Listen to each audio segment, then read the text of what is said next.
Here we go. Hey everybody, welcome back to another episode of the Women's Fittest. I'm super excited to have my guest today, Holly Baxter. Hi. You have so many credentials, so much education, and I just wondered if you would be able to tell the listeners a little bit about who you are and what you do. Sure. Wow. Okay, let's jump into it. We'll start with, I guess, a little bit about what I do. So, I'd say that I would say my role is a nutrition exercise educator, and the primary platform that I use, I guess, those credentials is on Instagram. But I also have a fairly, I guess, popular YouTube channel as well, where I really try to share as much knowledge as I can. But if we take a step back a little bit, my qualifications are a food scientist nutrition degree, and then I went on afterwards and did my master's. So I'm also a dietitian. So that's kind of the knowledge background.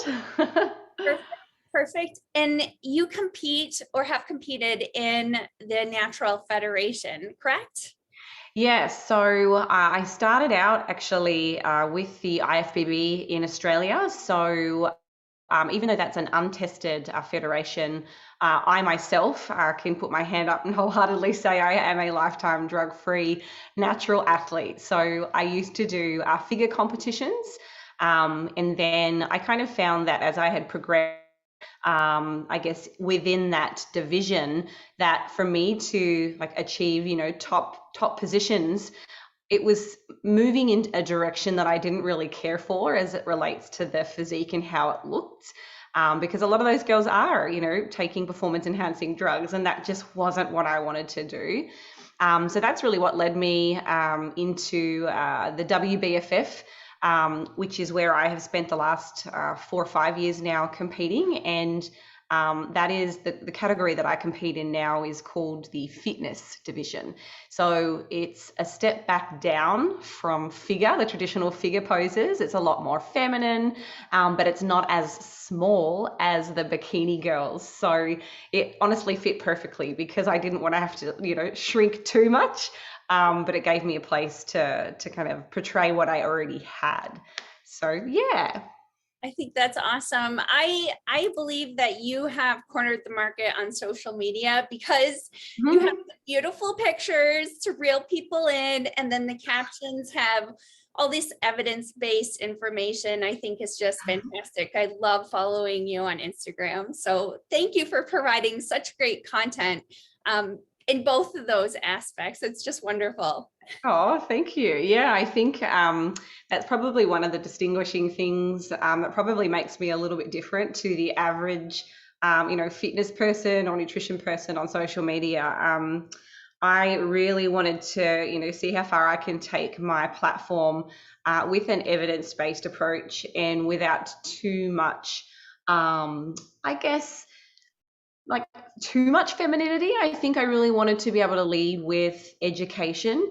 And that probably stems of my upbringing, which I'm sure I can probably talk about that for hours. But I think knowledge and having integrity is something that is really important to me, and I wanted to kind of set myself apart rather than just being someone that looks good. I want to talk the talk, walk the walk, and enable and empower other people to achieve amazing results, but using a science-based foundation. So yeah.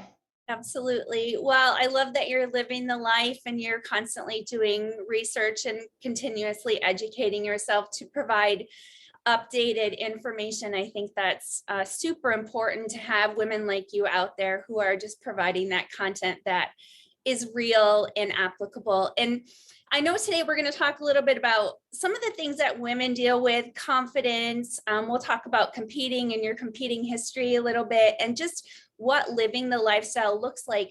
But the reason that I had originally invited you onto the podcast was it was one post in particular you were talking about your background, and it's so relevant and I think relatable to so many women. And we're going to get into that, but let's just take a step back and start at the beginning. If you want to talk a little bit about your childhood and growing up in Australia, and then your athletic background and what led you through that whole journey of maybe eating disorders and figuring out yourself and all of those things. I'm going to Oh, give you the floor. yes. Absolutely. So, like you said, I think I was such a sporty kid, and I know a lot of your listeners probably, loved athletics, and you probably were thrown in to all kinds of sports. Like that was me as well. I really loved it.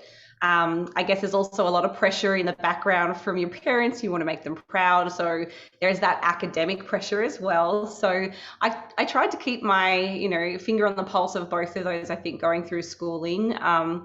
I I really enjoyed track athletics, and I actually competed at a very high level in Australia. So I really enjoyed the 100-meter sprint, 200. I did long jump and triple jump, and at one point I was actually training under a gentleman by the name of Peter Fortune. He actually he's a wonderful person. He was the Olympic track coach for the Australian team, and he at the time was coaching me whilst he was also looking after a lady by the name of Kathy Freeman. So she's probably to date one of Australia's most renowned athletes. She won a gold medal at the Olympics. That's not really something that happens every day for an Australian. So, it was a big deal. So, I kind of really looked up to this coach and for the people that he had worked with in the past. And one thing that really stood out to me, reflecting back now as an adult, was some of the, I guess, comments just about like physique. So I was very young. I was 15, 16 years old at the time. And there was a lot of comparison going on. So he would compare me to Kathy, or look at this physique. And there are a few things now that I would say were, very negative body image focus. And it kind of was a bit of a light bulb moment for me back then. Like, wow, well, in order for me to be successful, I must have to, be leaner or skinnier or whatever it was at the time. So that really was one of the things that I think kind of triggered me to, move into this really dark place with my diet, with my body image, my confidence, coupled with, the normal things that happen as a teenager. You're going through those angst stages, bad relationships, you're rebelling a little bit. And it was really hard. And unfortunately, as hyper A, perfectionist, really striving to, be the best and also very competitive, it really set me up for a challenging adulthood. So I actually ended up going on and having, I think, anorexia. I was bulimic, and I suffered from binge eating disorder for about 15 years. So I would say from age 16 to age 30. So it was my 33rd birthday a couple of days ago. And I can only say that I've honestly been fully recovered. And I think anyone that's recovered from a disordered eating background or eating disorder, you never fully recover. There's always challenges that will creep back up. You'll be triggered by something, and it really takes a lot of self-control to kind of, manage that feeling or whatever that emotion that's coming through. So yeah, I have really struggled, and throughout all of that, I was very invested in the bodybuilding. I always had a lot of challenges with, self-image, despite what it might have looked like on the surface. And I think especially as a dietitian, I know there was a lot of stigma, really negative stigma, and self-judgment because I didn't want to get help. I was like, well, Holly, you've got the knowledge, you have a degree in nutrition. You shouldn't need to get help for this. You know what you're doing. But the reality is, like, you can have that knowledge, but eating disorders, disordered eating, it's psychological. And, I was not equipped with any skills or supports to get through that. So many things have kind of happened over that time span that I have now since recovered from, and I'm, always talking about it on social media. So what were some of the things that you did to help you recover during that time? Yeah, so like I said, I think I really tried to control it to begin with. And I think part of my initial excitement about moving into the space of competitive bodybuilding was it was an outlet for my control. It was like, well, all these other things in my life, I don't really have a strong hold over, but this is one thing that I can do. You know, I can control what I put in my body. So that was kind of why I got into it, with some bribing of, you know, other people around me, or encouragement rather. It wasn't really bribing. I chose to do that myself. But I think, you know, after so many years of really struggling psychologically, um, my mental health was very low. And I think, you know, I know I'm digressing a little bit here, but I think I placed my physical health on such a high pedestal, and my physical appearance. I completely neglected so many other aspects of health, because health is not just our physical body. You know, we have our environmental health, we have social health, we have our mental health, we have all of these things that kind of, you know, bring you together and define you as a person. And everything aside from my physical appearance was suffering. So you asked what I did to kind of get out of that place. I think it started with just acknowledging that something was wrong. I think for a long time, I thought that, you know, I'll be fine. I can get through this. Something will change soon. It's got to get better. Like, I'll just keep doing the same thing. And I think when I started to realize, like, wow, the years are ticking by and I don't feel any better about myself. I'm still really struggling with this. It's ruining and interfering with my social life, my personal relationships. I was like, something needs to change. It was like a wake up call for me. So I reached out to a food psychologist, and I have done very regular counseling throughout the last 3 years, probably almost once a week.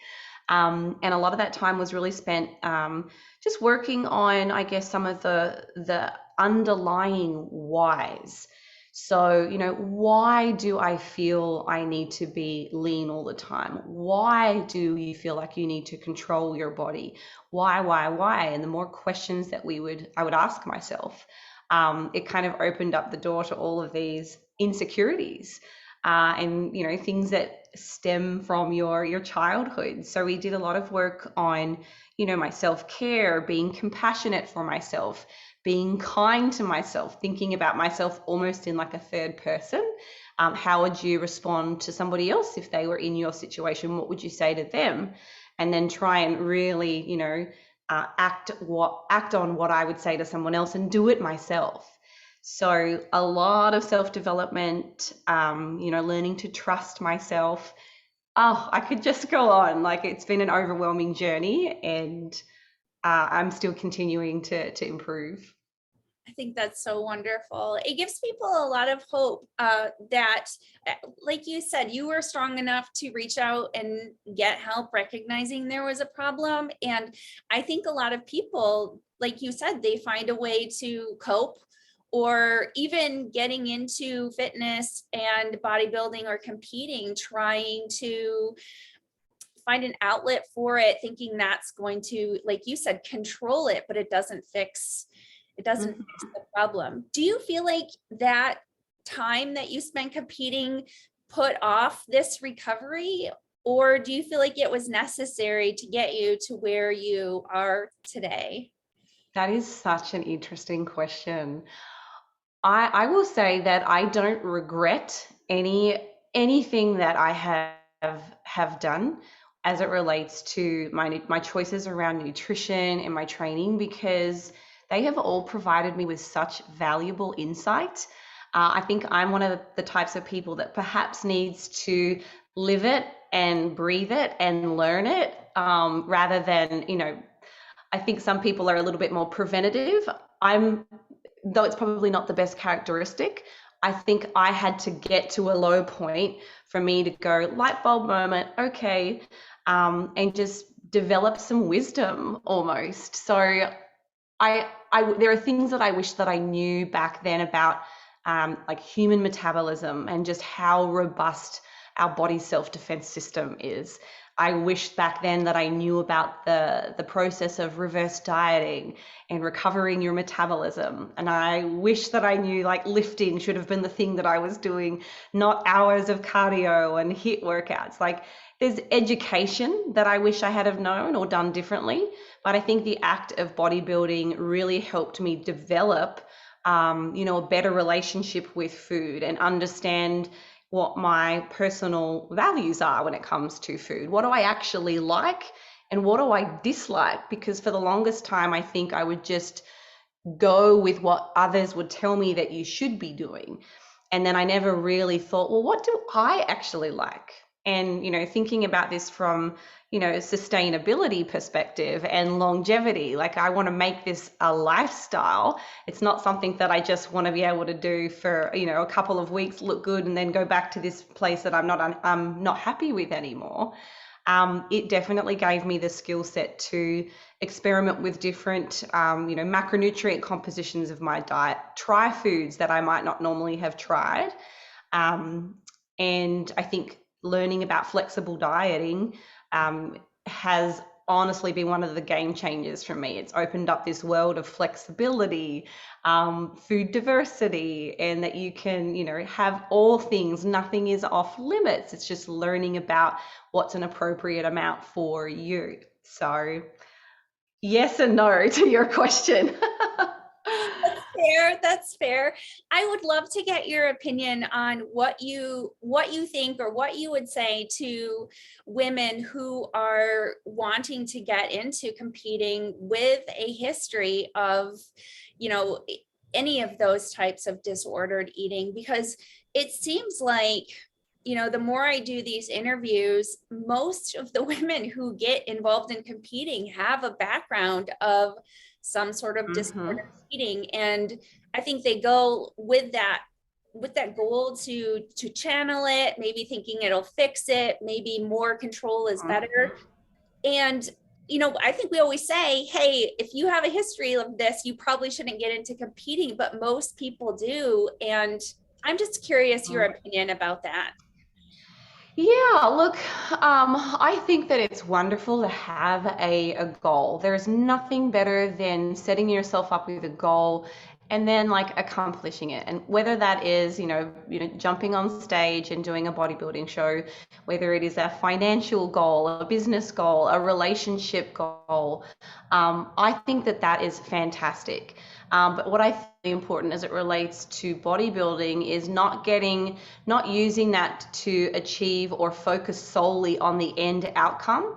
My mindset has changed completely around this. I used to just do it because it was like, oh, I'm going to obtain this super shredded lean physique and everything's going to change when I get there and I'm going to be happy and everything's going to be amazing. But the reality was, no, it wasn't. And I have told my story over and over again about the challenges of being a competitor that a lot of people just are not transparent about. And again, I think that's one of the things that I really try to share in that is be open about what it's like going through a fat loss phase and getting to that level of conditioning as a natural athlete. There are so many downsides. So I think that for someone that is considering getting into bodybuilding and maybe they're aware that there are some things that perhaps aren't so positive as their relationship with food is concerned, I would say that you should equally focus on the psychological aspect of health.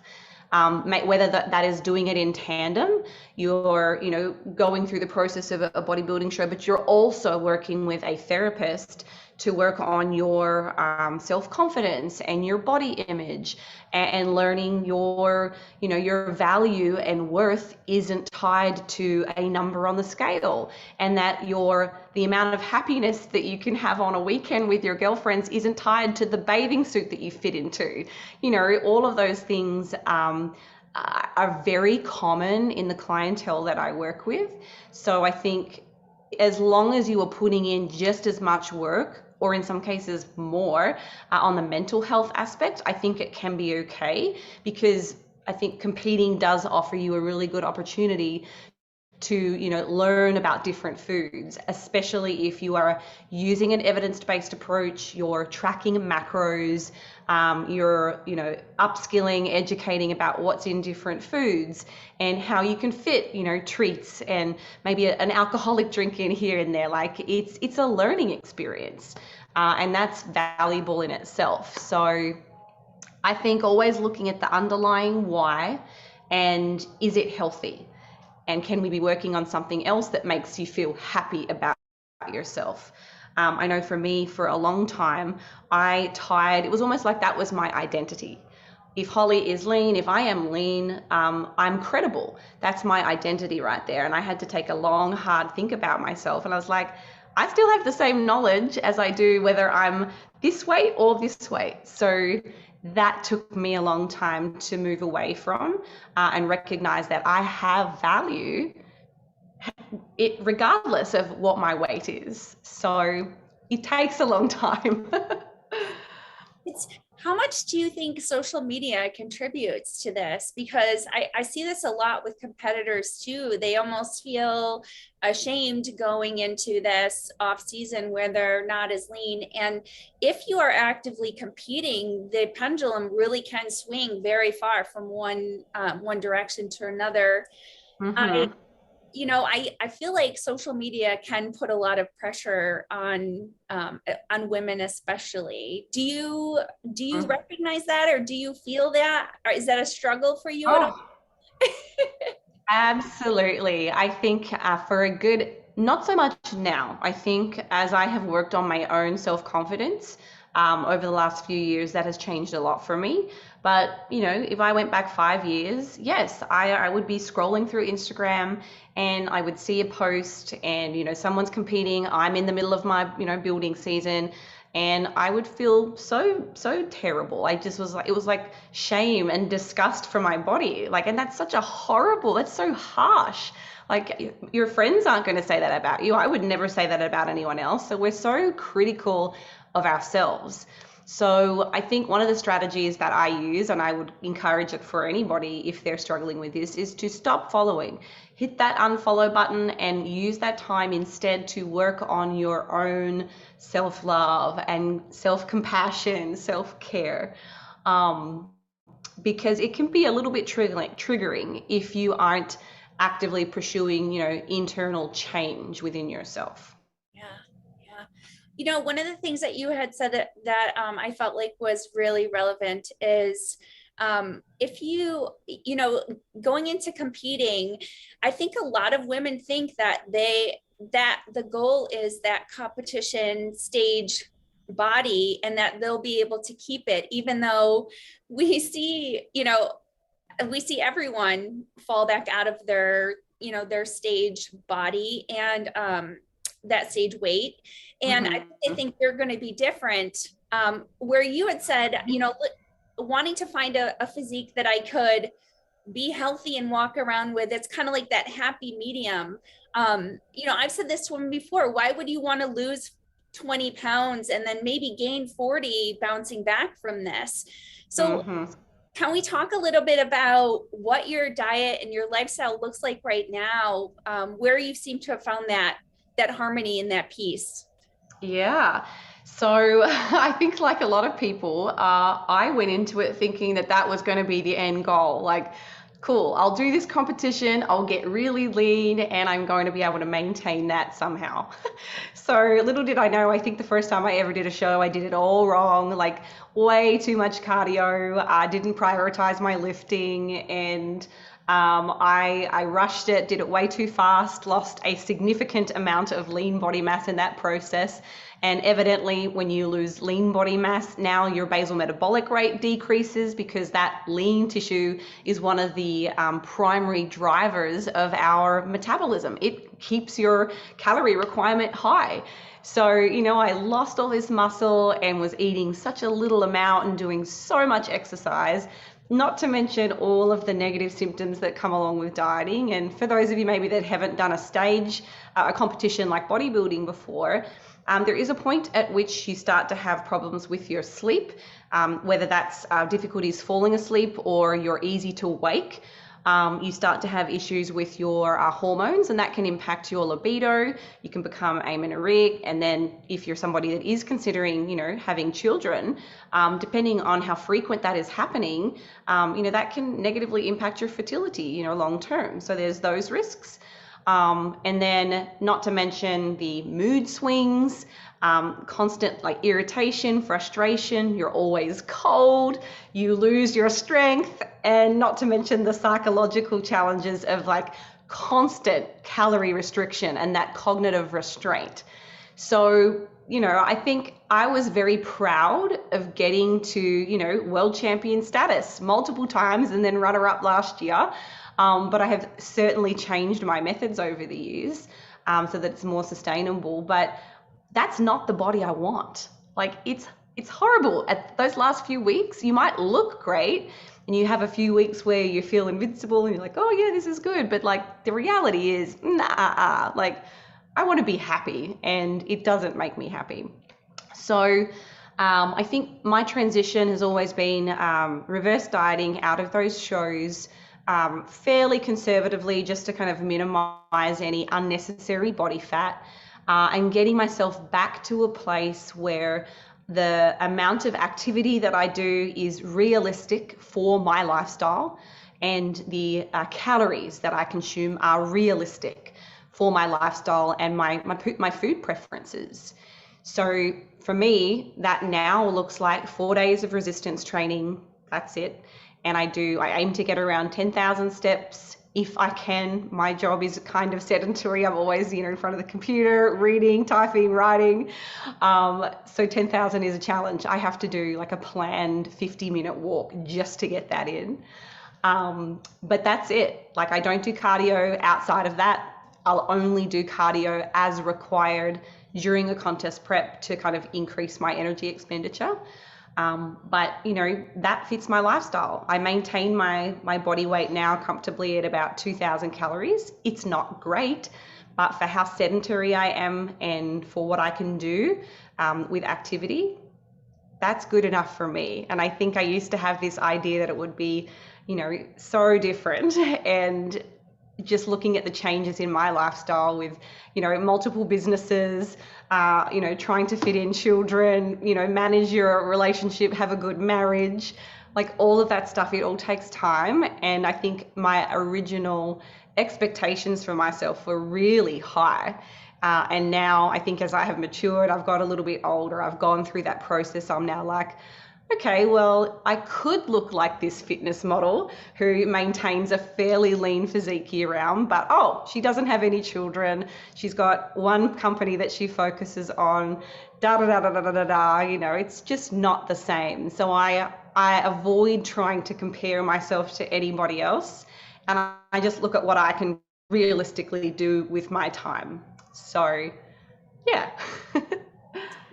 You think that this healing journey, because it probably was, I know competing will take up your whole life if you, if you get involved in competing, but do you feel like because you had this element of,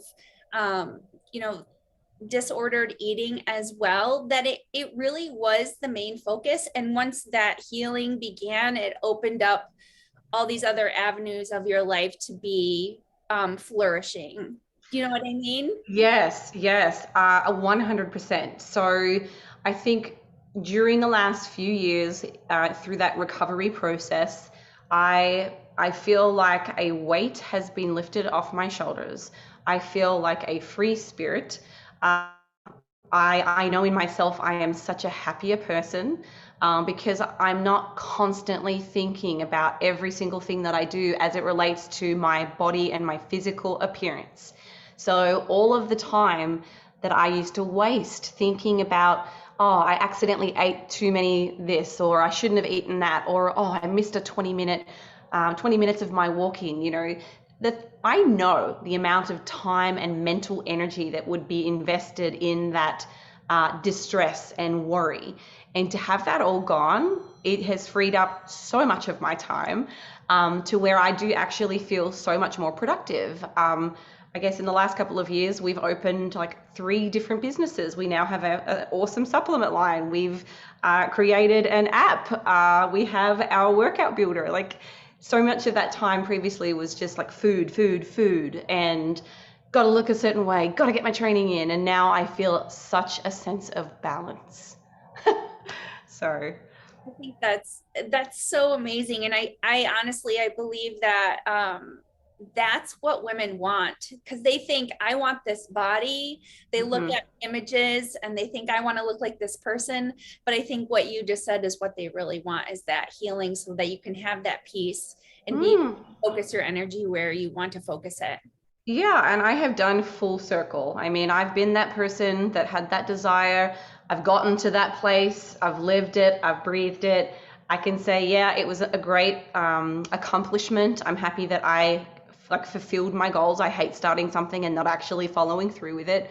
So that was very rewarding. But you know, I can clearly see that there was no sense of balance, and of course the restriction as a competitor, in the final weeks where you're on very low calories, like I couldn't do my job. I mean, I remember trying to film educational content. I'm standing here on the green screen, and one day I remember just crying because I couldn't even do my outro of my video. So, I think it's nice to look at somebody and say, wow, they must have it all. They must be so happy in that physique.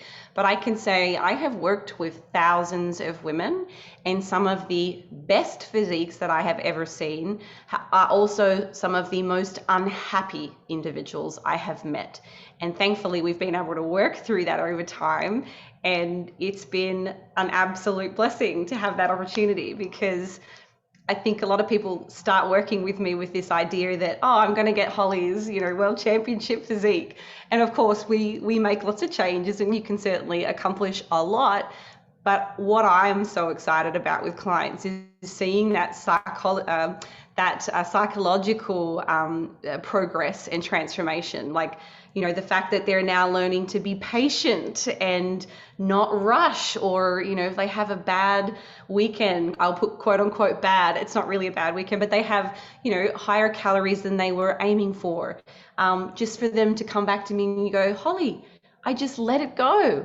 I didn't try and compensate. I didn't go to the gym and do 2 hours of cardio to make up for what I ate. Like, that's progress. And it's so, so fulfilling when it's leading to a happier, healthier mind. Yeah, that's amazing. Well, let's talk a little bit about, I was wondering about your training. So you said you're training 4 days a week. Mhm. What does that split look like? It's a little different to what it usually is, and that is because I actually contemplated going back to bikini, and starting from the beginning. So as I moved over to the US, I was still competing as a pro fitness model, and I think the amount of training volume, and again, this really relates back to what's going to work for my lifestyle, where can I find balance, and the volume of training that I was doing to maintain that, which was about 5 days a week. I would say upwards of 400 minutes, 500 minutes of pure lifting. It was a lot, and I did feel like it was taking away from other things that were also important to me, like, being able to spend time with my husband, or, weekends were kind of some of the time I'd have to go to the gym instead of spending time with the kids, and da da da da da da da. So I have since decided that I would like to shrink after all those years of hard work. I do have a fairly muscular physique. So I have tried to kind of shrink down my back. I did do a lot of years of lots of upper body work, and now I basically just do like a maintenance upper body session. So it's just once per week. My volume has dropped significantly. I only do 2 sets of about 6 exercises, and that's the extent of it. I'm honestly actively in pursuit of losing muscle. So I'm kind of doing everything opposite to what people that are trying to build are probably doing.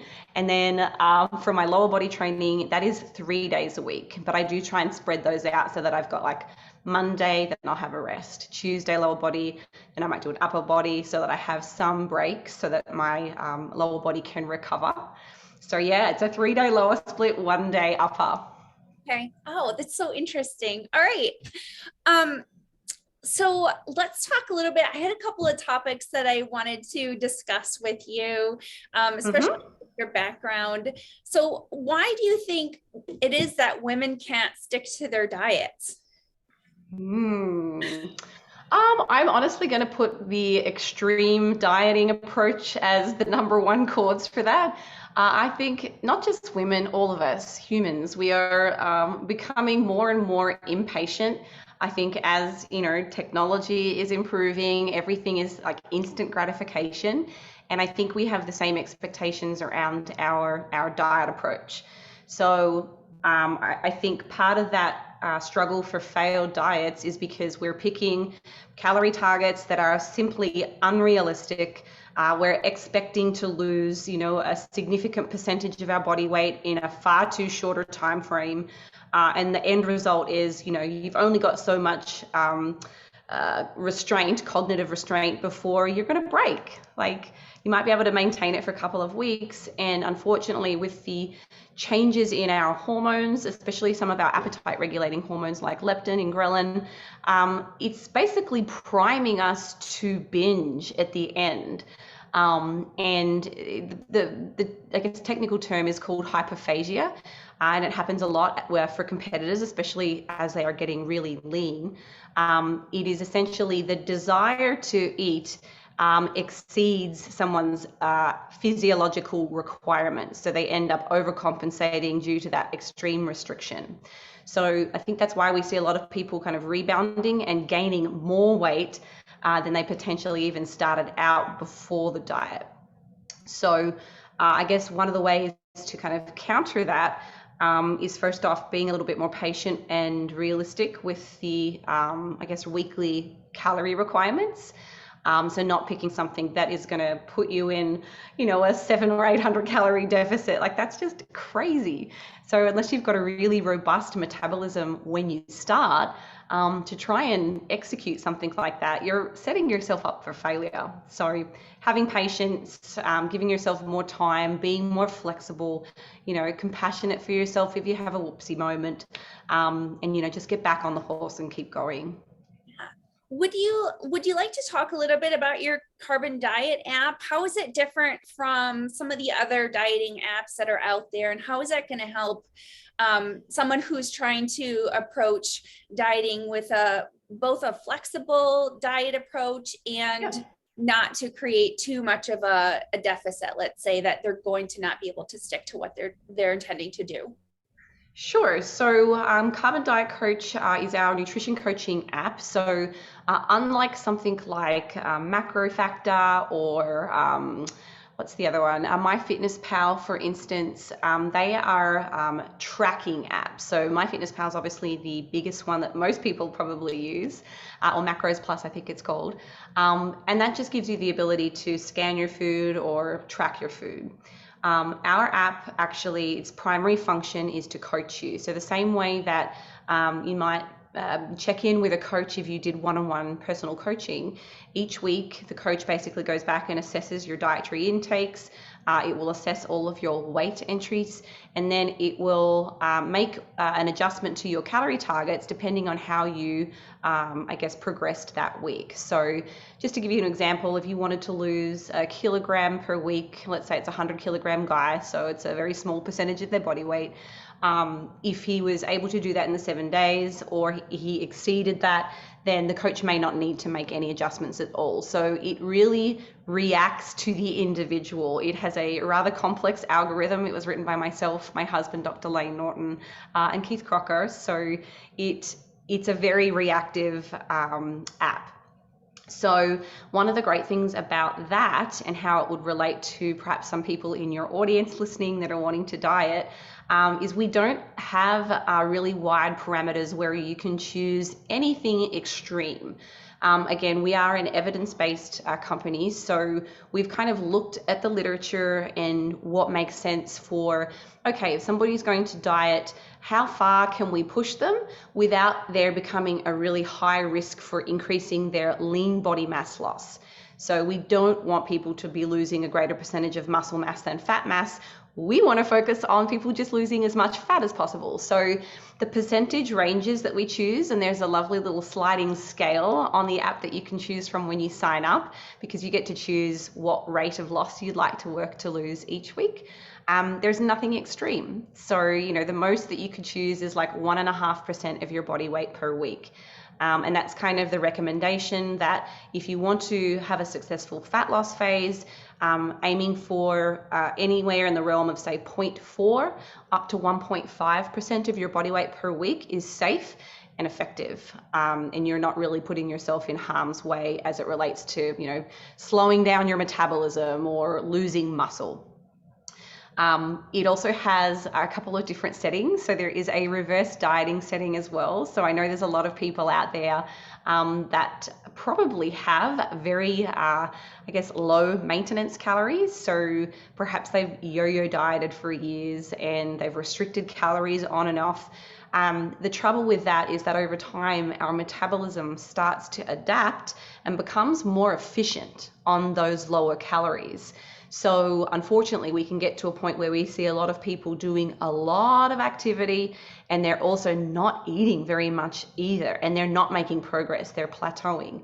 So the reverse diet setting enables you to week by week slowly and conservatively reintroduce calories to allow your metabolism to adapt back in a positive direction without unnecessary body fat gain.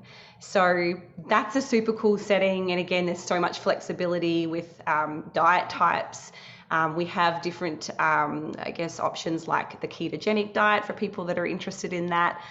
We have the balanced option. There's vegan, vegetarian, and then you have so much flexibility with all your macros too. So it's just genuinely a pretty awesome coaching tool. I'm honestly blown away. I did hear your husband talk a little bit about it on another podcast, and I was just, I'm wowed all over again. And what is the cost? What's the cost of it? Yeah, so it's super affordable. It's like $9.99 a month. We don't do like lock-in contracts or anything like that, but we do have, for people that are like, I'm committed, we do have some of those longer 6-month and then 12-month coaching terms as well. But honestly, it's got such a huge amount of positive feedback. We were actually just looking at our reviews the other day on the App Store, and it's got 40,000 plus users, 4.9 stars. It has a calorie cycling feature, which I personally love because, I like to enjoy myself. I like to go out on the weekends and have a couple of drinks with the girls or have date night.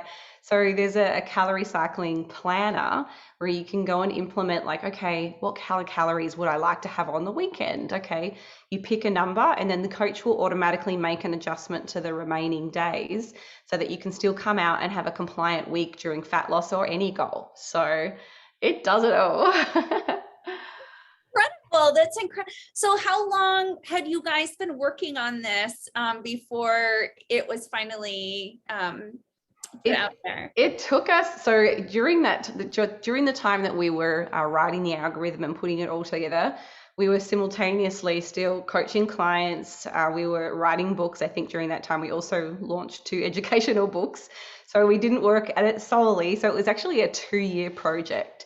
That between the actual algorithm development and then all of the back end, how it looks, the dev team really worked hard at that. So it was a massive project to undertake, but it's been incredibly amazing. We've got such an awesome community. Like I said, I think there's over 40,000 people currently using the app, and they seem to be very happy with it. So yeah, I used it to prep myself. So that was the last 2 contest preps. I used it to get on stage. So Holly, I was going to say too, I saw one of your videos at about, I think you were maybe 4 weeks out.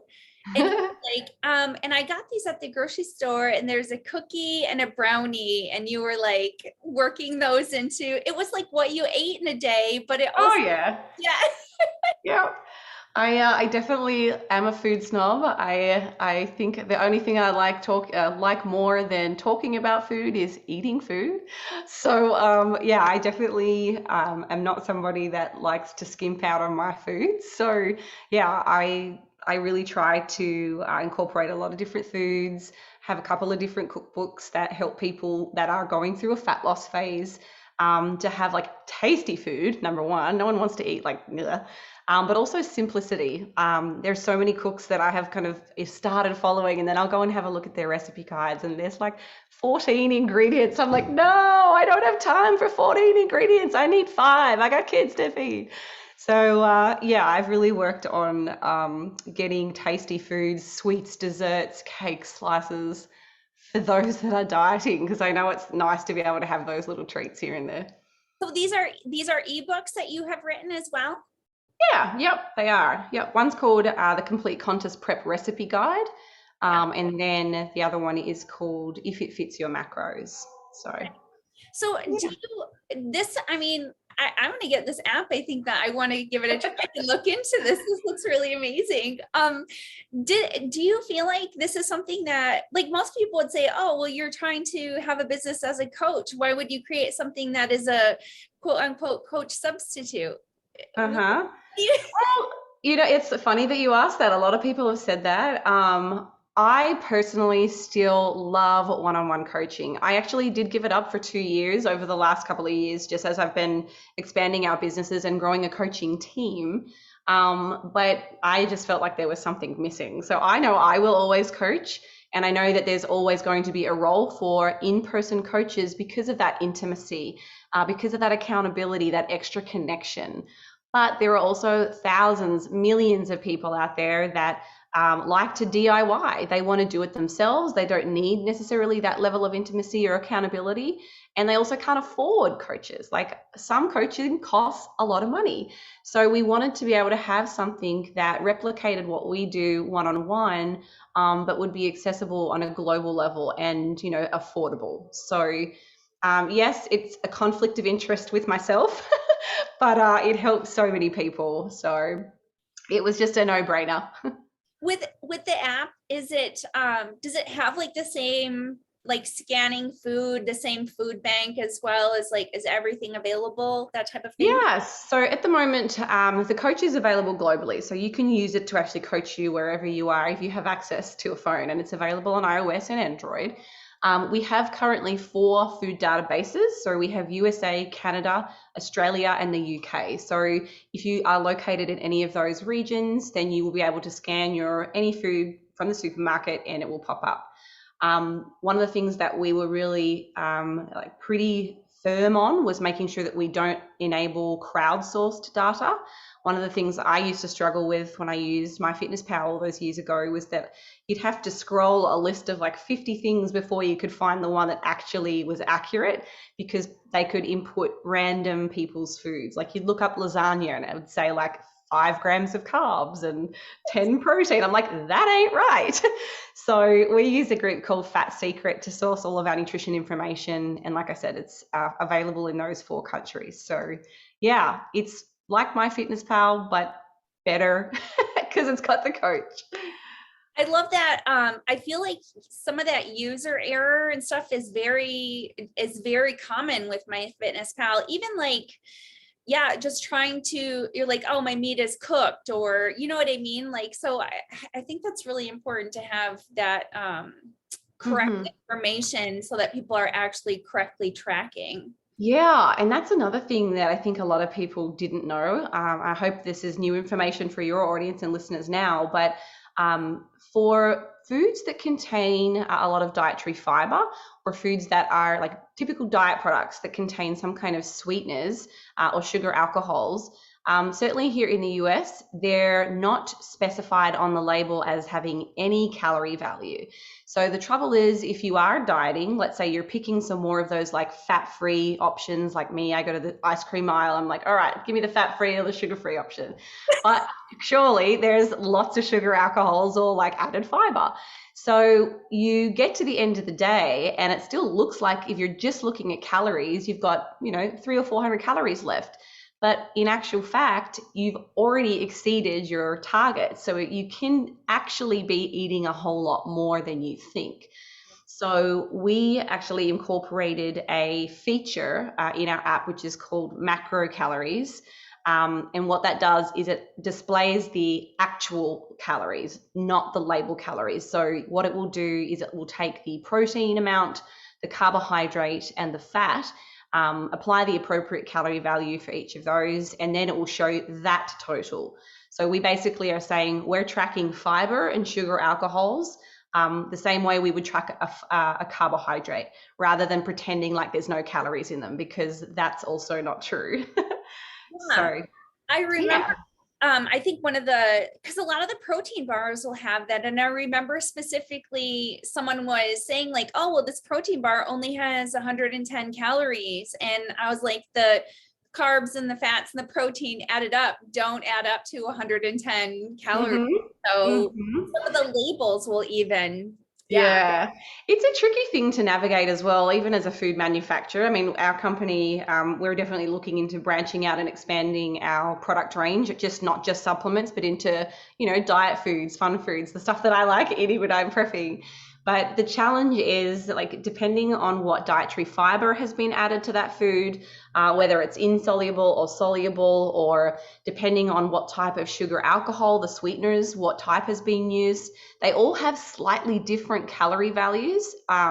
So, fiber could range from 1 gram all the way up to 3. Erythritol is one of the sweeteners that's commonly used in diet products. It has like 0.1 of a calorie per gram, whereas something like glycerol, which is used in a lot of the protein bars, that nice smooth chocolate coating, kind of replicates that fatty mouthfeel like chocolate would. Like that has 4.5 calories per gram. So it's hard to kind of specifically label exactly what they are. So our general rule of thumb is to track them all as a carb, 4 calories per gram, and then that way you're not kind of underestimating what you're actually eating, and that's what carbon will do for you too. That's amazing. I'm really excited. I'm excited. Thanks for sharing more about that. I think it's going to be really helpful to, especially like you said, for people who are maybe looking for something, like maybe deciding if they're going to work with a coach or not, and thinking, oh, I want to get a little bit more detail on what I'm doing, knowing what I'm doing on my own. And I think that's just awesome. So, well, oh, I know, I was going to ask you what makes you a good coach, but I'm kind of getting this feel already. I know. That's a good question. I'd say I have a lot of attention to details. So I think a lot of clients that end up working with me and our coaching team, I kind of created the sheets that Team Violane, all of our coaches use.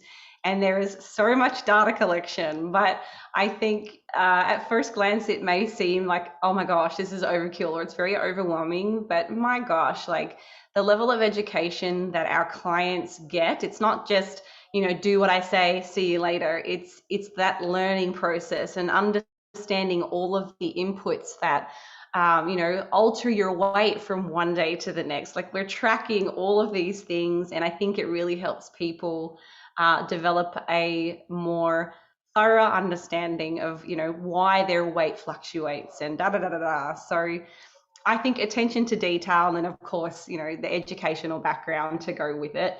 And then the practical experience, I've been on stage, I've also been 75 kilograms in my building phases. I've had experience across the plethora of body fat percentages. And I just hope that I'm someone that is very relatable to people. So yeah. Yeah, I think that's awesome. You seem super personable as well. I can tell that your face lights up when you talk about even having one-on-one clients. I think that I feel the same way about that type of connection. Yeah. Yes, I definitely am passionate about what I do, that's for sure. I'm sure anyone can relate if they are in an industry that they really care about. That's wonderful. Well, Holly, is there anything else that you would like to share with the women who are listening and the men who are listening? Any final words or advice or anything like that? What would you like to finish this off with? Oh, that's a good one. I think honestly, if the majority of the people that are listening are females, I would just say, if you're having a challenging day where maybe you're not feeling so confident about yourself, maybe your clothes aren't fitting quite how they want to fit, just remind yourself that you will always be worthy and that your happiness is not dictated by the weight on the scale, your body fat percentage, or anything like that. Like, you have the potential to be this unlocked, free spirit, if you believe it. And I think that comes with time and the desire to feel that way. So keep working on your mental health. And I think if you can achieve a good mental health status, it's probably going to lead to a really good physical status as well, because you'll start to develop better balance. So yeah. Very cool.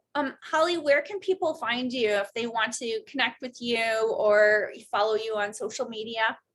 Yeah, I would say my most popular platform is Instagram, and all of our products and services are available through a clickable link there. So my Instagram is Holly T Baxter.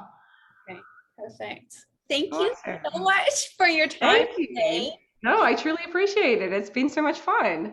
Yeah, wonderful, wonderful. Well, everyone, thanks for watching and listening to another episode of the Women's Fittest. You can find me on Instagram at buffcake22, and you can follow the podcast on Instagram at the Women's Fittest, and find us anywhere you listen to a podcast. And to remember that healthy looks different on everybody. Have a great day.